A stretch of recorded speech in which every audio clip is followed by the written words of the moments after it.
Stockholm is one of the best Baltic cruise ports, but it's not a port where you want to make it up as you go along. The sail-in and sail-away are a huge part of the experience, where your ship docks makes a big difference, and once you're in the city, you need to choose your day carefully. So in this video, I'll go through 10 things you need to know about Stockholm Cruise Port. The first thing to know about Stockholm is that the day starts before you even get off the ship.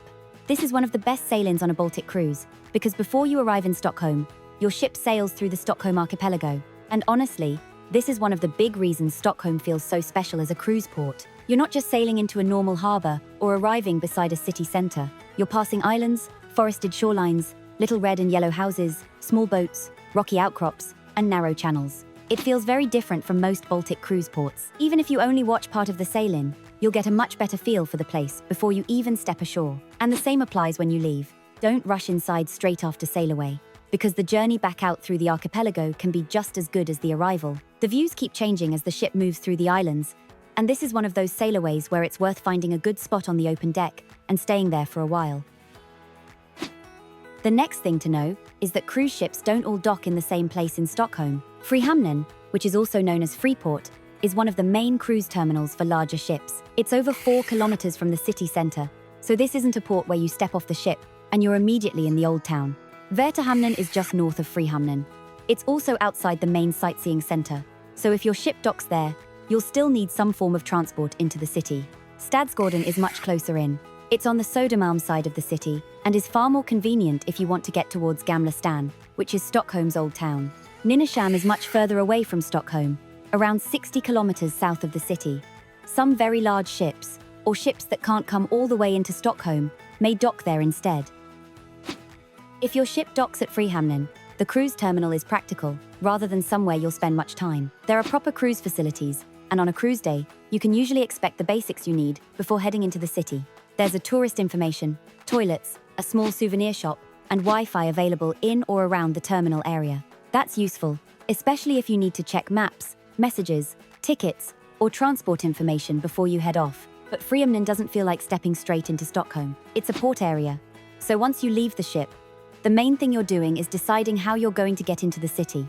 You'll normally see transport options outside or near the terminal when cruise ships are in, including shuttle buses, taxis, and often hop-on hop-off buses. How you get into Stockholm depends on where your ship docks, but if you're at Frihamnen or Värtahamnen, you'll usually have a few options. The simplest option for many passengers is the cruise shuttle, if your cruise line provides one. In Stockholm, cruise shuttles often drop passengers at Stromgatan, opposite the Royal Swedish Opera House. That's actually a very good place to start, because from there, you're close to the waterfront, close to the bridges, across to Gamla Stan, and not far from the Royal Palace. Another option is public transport.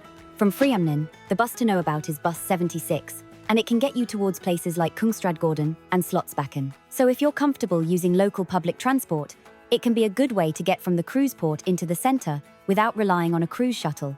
Taxis are also available at the port and can be useful if you want a direct journey, especially if there are a few of you travelling together. The hop-on hop-off bus is another option, and in Stockholm it can work very well because the buses pick you up at the cruise terminal when ships are in. The big advantage is that it makes the day simple. You can connect the port, the city centre, Gamla Stan, Djurgården, and some of the main sites without having to work out every local transport connection yourself. And the ticket also includes the hop-on hop-off boat as well. And Stockholm is one of those cities where seeing it from the water really adds something. I'll put a few tour and ticket options in the description so you can compare them with using the shuttle or public transport. If you want the easiest cruise day in Stockholm, then spend the day around Gamla Stan. Gamla Stan is Stockholm's old town, and it's one of the best areas to visit if you only have one day in port. It's compact, historic, easy to explore on foot, and it gives you that classic Stockholm feel without needing to rush all over the city. Part of the appeal is just wandering through the cobbled lanes, looking at the colourful buildings, stopping at little shops, and taking in the atmosphere.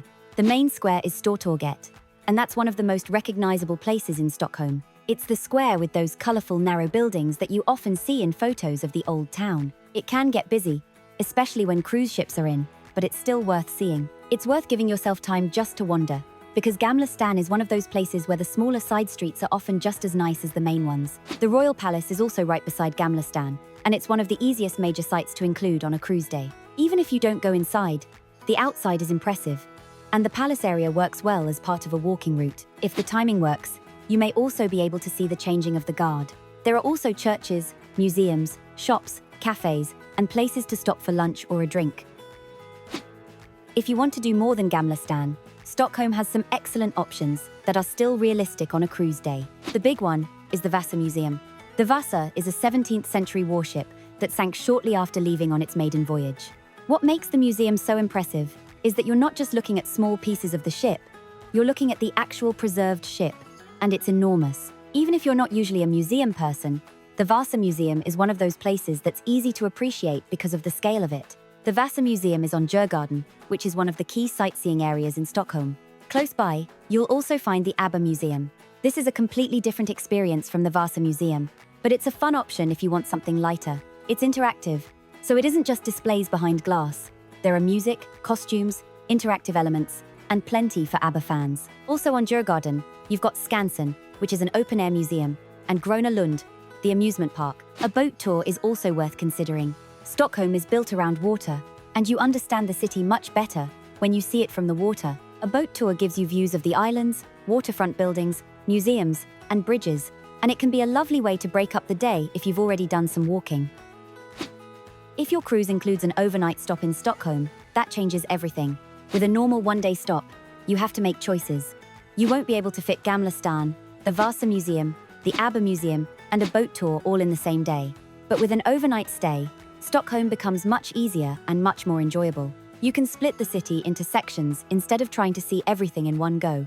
For example, you could use the first day for Gamla Stan, the Royal Palace area, the waterfront, and maybe a relaxed lunch or coffee stop. Then on the second day, you could head to Djurgården and focus on the museums, such as the Vasa Museum or the ABBA Museum.